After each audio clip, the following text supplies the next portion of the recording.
ಮೊದಲ ಬಾರಿಗೆ Kim Jong Un ವಿರುದ್ಧ ಮತ ಚಲಾಯಿಸಿದ 18,000 ಮತದಾರರು. ಮುಂದೆ ಅವರ ಗತಿ ಏನಾಗುತ್ತೆ? ನಮಸ್ಕಾರ, ಜನರಲ್ ಟಿವಿ ಕನ್ನಡಕ್ಕೆ ಸ್ವಾಗತ. ವೀಕ್ಷಕರೇ, ಜಗತ್ತಿನಲ್ಲಿ ಎಷ್ಟೋ ದೇಶಗಳಲ್ಲಿ ಚುನಾವಣೆ ನಡೆಯುತ್ತೆ. ಭಾರತ, ಅಮೇರಿಕಾದಲ್ಲಿ ಯಾರು ಗೆಲ್ತಾರೆ ಅಂತ ಕೊನೆಯ ಕ್ಷಣದವರೆಗೂ ಕೂಡ ಕುತೂಹಲವನ್ನು ಮೂಡಿಸಿರುತ್ತೆ. ಆದರೆ ಜಗತ್ತಿನಲ್ಲಿ ಒಂದು ದೇಶವಿದೆ, ಅಲ್ಲಿ ಚುನಾವಣೆ ನಡೆಯುವ ಮೊದಲೇ ಫಲಿತಾಂಶ ಫಿಕ್ಸ್ ಆಗಿರುತ್ತೆ. ಅಷ್ಟೇ ಅಲ್ಲ, ಅಲ್ಲಿ ಮತ ಹಾಕದೇ ಇದ್ದರೆ ಅಥವಾ ವಿರುದ್ಧವಾಗಿ ಮತ ಹಾಕಿದರೆ ಅದು ಅವರ ಜೀವನದ ಕೊನೆಯ ದಿನವೂ ಆಗಿರಬಹುದು. ಹೌದು, ಉತ್ತರ ಕೊರಿಯಾದ ಸರ್ವಾಧಿಕಾರಿ ಕಿಮ್ ಜಾಂಗ್ ಉನ್ ಇತ್ತೀಚೆಗೆ ನಡೆದ ಚುನಾವಣೆಯಲ್ಲಿ 99.93% ಅಷ್ಟು ಮತಗಳನ್ನು ಪಡೆದು ಗೆಲುವನ್ನು ಸಾಧಿಸಿದ್ದಾರೆ. ಕೇಳಲು ಇದು ದೊಡ್ಡ ಸಾಧನೆಯಂತೆ ನಿಮಗೆ ಕಾಣಿಸಬಹುದು.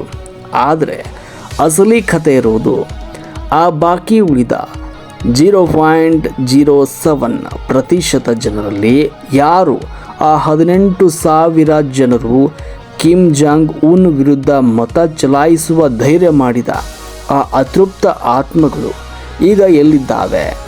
ಇವತ್ತಿನ ವಿಡಿಯೋದಲ್ಲಿ ಉತ್ತರ ಕೊರಿಯಾದ ವಿಚಿತ್ರ ಚುನಾವಣೆ ಮತ್ತು ಆ 18,000 ಜನರ ಭವಿಷ್ಯದ ಬಗ್ಗೆ ಡೀಟೇಲ್ ಆಗಿ ನೋಡ್ತಾ ಹೋಗೋಣ. ವಿಡಿಯೋನ ಕೊನೆ ತನಕ ನೋಡಿ, ಹಾಗೂ ಇಂತಹ ಇಂಟ್ರೆಸ್ಟಿಂಗ್ ಮಾಹಿತಿಗಳನ್ನು ನೋಡೋದಕ್ಕೆ ನಮ್ಮ ಚಾನಲನ್ನು ಸಬ್ಸ್ಕ್ರೈಬ್ ಆಗಿ. ಚುನಾವಣೆ ಅಂದರೆ ನಾಟಕವೇ. ಉತ್ತರ ಕೊರಿಯಾದಲ್ಲಿ ಚುನಾವಣೆಯನ್ನು ಡೆಮಾಕ್ರಸಿ ಅನ್ನೋದಕ್ಕಿಂತ ಒಂದು ದೊಡ್ಡ ನಾಟಕ ಅಂತಲೇ ಕರಿಬೋದು. ಅಲ್ಲಿ ಸುಪ್ರೀಂ ಪೀಪಲ್ಸ್ ಅಸೆಂಬ್ಲಿಗೆ ಸದಸ್ಯರನ್ನ ಆಯ್ಕೆ ಮಾಡಲಾಗುತ್ತೆ. ಆದರೆ ವಿಶೇಷ ಏನಂದರೆ, ಪ್ರತಿ ಕ್ಷೇತ್ರದಲ್ಲೂ ಕೇವಲ ಒಬ್ಬನೇ ಒಬ್ಬ ಅಭ್ಯರ್ಥಿ ಇರ್ತಾನೆ. ಆತ ಕೂಡ ಕಿಮ್ ಜಾಂಗ್ ಉನ್ ಅವರ ವರ್ಕರ್ಸ್ ಪಾರ್ಟಿಗೆ ಸೇರಿದವನಾಗಿರ್ತಾನೆ. ಅಲ್ಲಿ ಇನ್ನೂ ರೂಲ್ಸ್ಗಳಿವೆ. ಏನಂದರೆ, 17 ವರ್ಷ ತುಂಬಿದ ಪ್ರತಿಯೊಬ್ಬರು ಕೂಡ ಮತದಾನವನ್ನು ಮಾಡಲೇಬೇಕು. ಒಂದು ವೇಳೆ ಮತದಾನ ಮಾಡದೇ ಇದ್ದರೆ ಅವರನ್ನು ದೇಶದ್ರೋಹಿ ಅಂತ ಕರೀತಾರೆ. ಇನ್ನು ವಿದೇಶದಲ್ಲಿದ್ದವರು ಕೂಡ, ಅಂದರೆ ಚೀನಾ ಅಥವಾ ರಷ್ಯಾ, ಬೇರೆ ಬೇರೆ ದೇಶದಲ್ಲಿದ್ದರೂ ಕೂಡ ಅವರು ಕಿಮ್ ಅವರ ಹೊಸ ಕಾನೂನಿನ ಪ್ರಕಾರ ಮತವನ್ನು ಚಲಾಯಿಸಲೇಬೇಕು. ಇಲ್ಲಾಂದರೆ ದೇಶದ್ರೋಹಿಗಳಾಗಿ ಹೋಗ್ತಾರೆ. ರಹಸ್ಯವಲ್ಲದ ಮತದಾನ. ಸಾಮಾನ್ಯವಾಗಿ ಮತದಾನ ಅಂದಮೇಲೆ ಅದು ರಹಸ್ಯವಾಗಿರಬೇಕು. ಆದರೆ ಉತ್ತರ ಕೊರಿಯಾದ ಕಿಮ್ ಸಾಮ್ರಾಜ್ಯದಲ್ಲಿ ಹಾಗಾಗಲ್ಲ. ನಿಮಗೆ ಅಭ್ಯರ್ಥಿ ಇಷ್ಟ ಇದ್ದರೆ ಸುಮ್ಮನೆ ಪೇಪರನ್ನು ಪೆಟ್ಟಿಗೆಗೆ ಹಾಕಬಹುದು. ಆದರೆ ಒಂದು ವೇಳೆ ನಿಮಗೆ ಆ ಅಭ್ಯರ್ಥಿ ಇಷ್ಟ ಇಲ್ಲದೇ ಇದ್ದರೆ ಅಥವಾ ಕಿಮ್ ಆಡಳಿತದ ವಿರುದ್ಧ ಮತ ನೀವು ಹಾಕಬೇಕಂದ್ರೆ ನೀವು ಎಲ್ಲರ ಮುಂದೆ ಒಂದು ಕೆಂಪು ಪೆನ್ನನ್ನು ತೆಗೆದುಕೊಂಡು ಅಭ್ಯರ್ಥಿಯ ಹೆಸರನ್ನು ಬರೆದು ಹಾಕಬೇಕು. ಹೀಗೆ ಯಾರಾದರೂ ಧೈರ್ಯ ಮಾಡಿದರೆ ಅಲ್ಲಿಯೇ ನಿಂತಿರುವ ಗುಪ್ತಚರ ಅಧಿಕಾರಿಗಳು ಗಮನಿಸ್ತಿರ್ತಾರೆ. ಅಂದರೆ ವಿರೋಧವಾಗಿ ಮತ ಹಾಕೋದು ಅಂದರೆ ನೇರವಾಗಿ ಸಾವಿನ ಬಾಗಿಲು ತಟ್ಟಿದಂತನೇ ಅರ್ಥ. ಆ 18,000 ಜನರ ಕಥೆ ಏನು? ಈ ಬಾರಿ ಕಿಮ್ ಜಾಂಗ್ ಉನ್ ಅವರಿಗೆ 99.93% ಮತ ಬಂದಿದೆ. ಅಂದರೆ ಉಳಿದ 0.07% ಜನರು, ಅಂದರೆ ಸುಮಾರು 18,000 ಜನರು ಕಿಮ್ ವಿರುದ್ಧ ಮತ ಹಾಕಿದ್ದಾರೆ ಎನ್ನಲಾಗಿದೆ, ಅಥವಾ ಮತದಾನದಿಂದ ದೂರ ಉಳಿದಿದ್ದಾರೆ ಎನ್ನಲಾಗಿದೆ.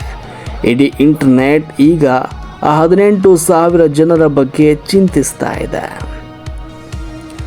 ಜನರು ಕಮೆಂಟ್ ಮೂಲಕ ತಮ್ಮ ಒಂದು ಅನಿಸಿಕೆಗಳನ್ನು ಹಂಚಿಕೊಳ್ತಾ ಇದ್ದಾರೆ. 18,000 ಜನರಿಗೆ ಈಗಾಗಲೇ ಶ್ರದ್ಧಾಂಜಲಿ ಅರ್ಪಿಸಿಬಿಡಿ ಅಂತಿದ್ದಾರೆ.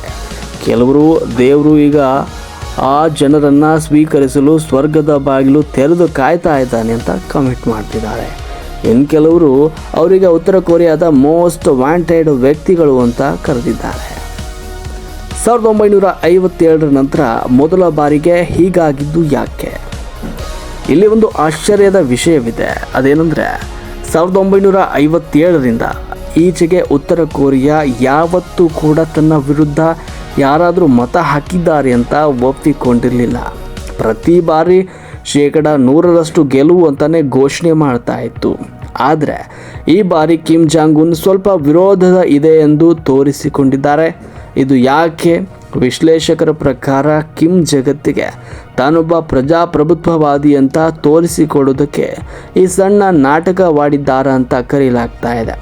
ಆದರೆ ಆ 18,000 ಜನರು ನಿಜವಾಗಿಯೂ ವಿರೋಧ ವ್ಯಕ್ತಪಡಿಸಿದ್ದಾರೋ ಅಥವಾ ಅವರು ತೀರಿಕೊಂಡಿದ್ದಾರೋ ಎನ್ನುವುದು ಯಾರಿಗೂ ಕೂಡ ಗೊತ್ತಾಗ್ತಾ ಇಲ್ಲ. ಉತ್ತರ ಕೊರಿಯಾದಲ್ಲಿ ಬದುಕೋದು ಅಷ್ಟು ಸುಲಭದ ಮಾತಲ್ಲ. ಒಂದೇ ಒಂದು ಸಣ್ಣ ತಪ್ಪು ಇಡೀ ಜೀವನವನ್ನೇ ನಾಶ ಮಾಡುತ್ತೆ. ಕಿಮ್ ಜಾಂಗ್ ಉನ್ ಅವರ ಈ ಚುನಾವಣೆ ಕೇವಲ ಅಧಿಕಾರ ಪ್ರದರ್ಶನವಷ್ಟೇ. 18,000 ಜನರು ಒಂದು ವೇಳೆ ನಿಜವಾಗಿಯೂ ಇದ್ದರೆ ಅವರು ಕಿಮ್ ಅವರ ಕೆಂಗಣ್ಣಿನಿಂದ ಬದುಕೋದು ಅಸಾಧ್ಯವಾದ ಮಾತು. ಈ ಘಟನೆ ಬಗ್ಗೆ ನಿಮಗೇನು ಅನ್ನಿಸ್ತಾ ಇದೆ? ಆ 18,000 ಜನರು ಈಗಲೂ ಬದುಕಿದ್ದಾರೆ ಅಂತ ಅನ್ನಿಸ್ತಾ ಇದೆಯಾ, ಅಥವಾ ಕಿಮ್ ಅವರ ಜೈಲು ಶಿಬಿರಗಳಲ್ಲಿ ಕಂಬಿ ಎಣಿಸ್ತಾ ಇದ್ದಾರಾ? ನಿಮ್ಮ ಅಭಿಪ್ರಾಯವನ್ನು ಕಮೆಂಟ್ ಬಾಕ್ಸ್ನಲ್ಲಿ ತಿಳಿಸಿ. ಇಂತಹದೇ ಕುತೂಹಲಕರ ವಿಡಿಯೋಗಳಿಗಾಗಿ ನಮ್ಮ ಚಾನಲ್ಗೆ ಸಬ್ಸ್ಕ್ರೈಬ್ ಆಗಿ ಹಾಗೂ ನಮ್ಮ ಪೇಜನ್ನು ಫಾಲೋ ಮಾಡಿಕೊಳ್ಳಿ.